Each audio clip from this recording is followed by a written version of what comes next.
Welcome back to Julie's Village. I'm glad you're here.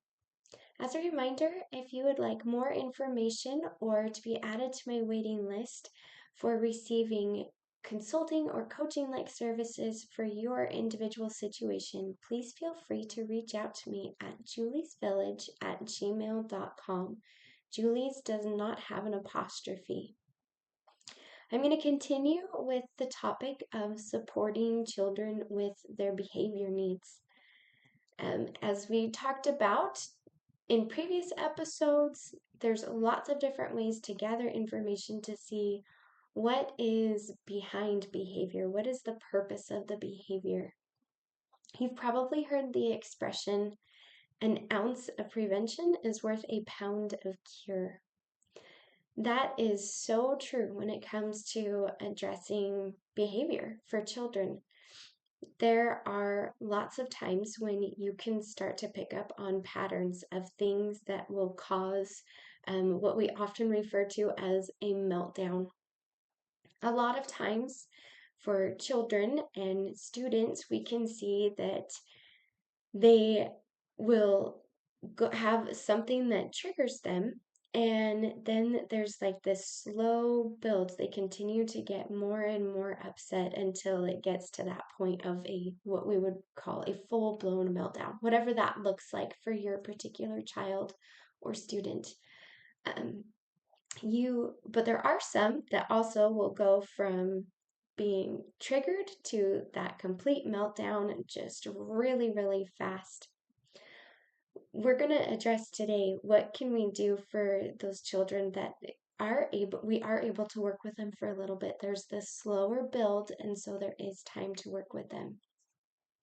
The first is you look at what are those triggers that you're seeing. What are things that you pretty consistently, they're going to make them upset. Like maybe you think, I don't even want to bring this up because I know how mad they're going to be, or you're dreading a certain thing that you've got to do because you know they're going to be upset about it.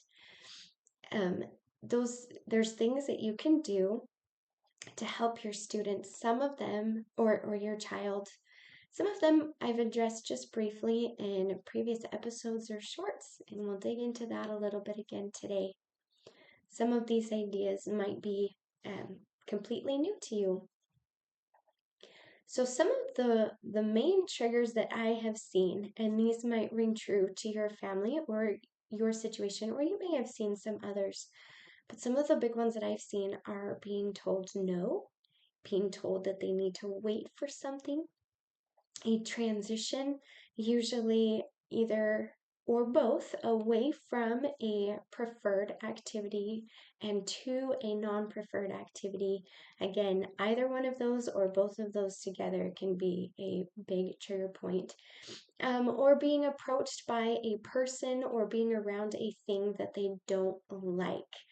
And there might be a peer that they just really don't click with, and anytime that peer comes close, you see signs of agitation.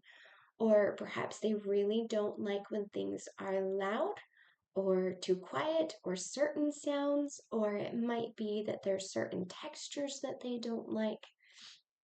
All of those things can be triggers. So we're going to address a few of those. Sometimes it is appropriate to just help them to avoid those triggers or to remove those triggers.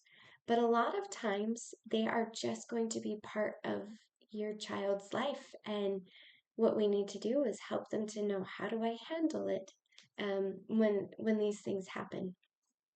So one of them, that first big trigger that I saw for students and children is hearing no. There's a couple of things that you can do here to help decrease the amount of no that they're hearing. That is the yes when language and the first then language. You can also use pre-teaching here in helping them when they're at a time when you're not telling them no and they are calm. You can talk with them about what it can look like when somebody says no. That maybe that is a time to ask a question about, is there another time that yes can be an answer?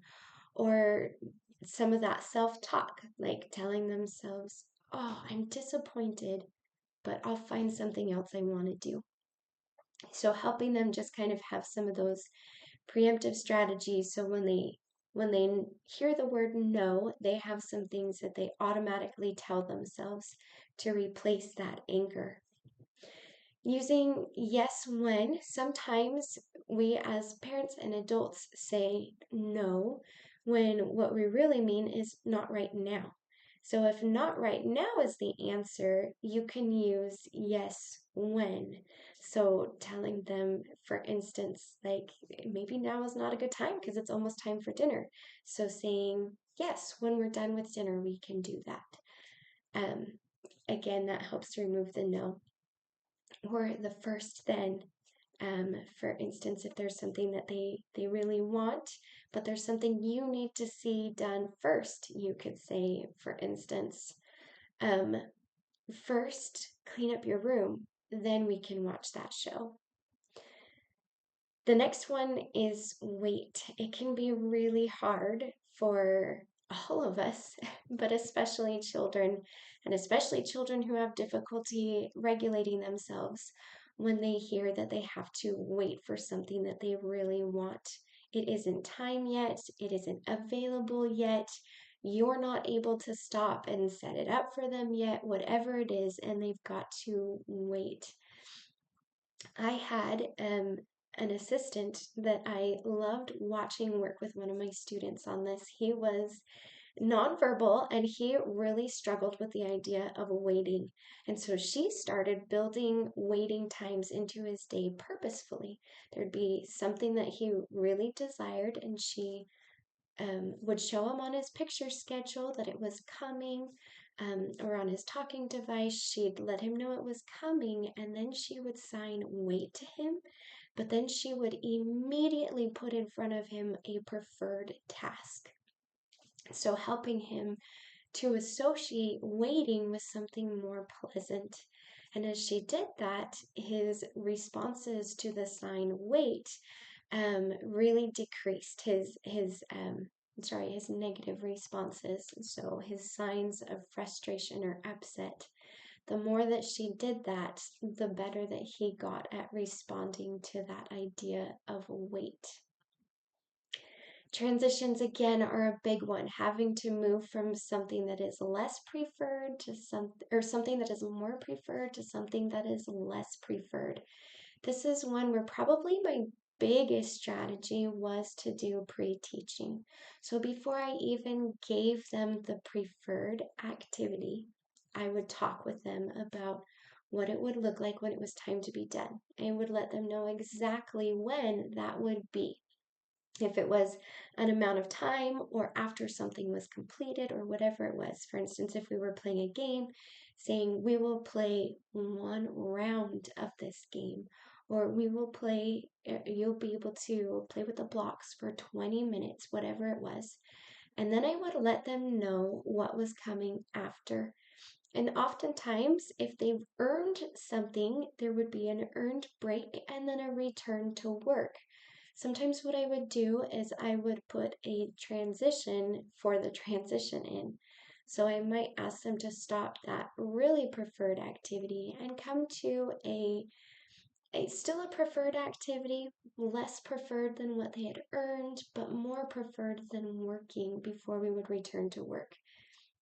So it might be we're going to be done with the blocks and then go for a walk and then walk to our workspace. Maybe walk up and down the hall one time and then go to our workspace and then present the work.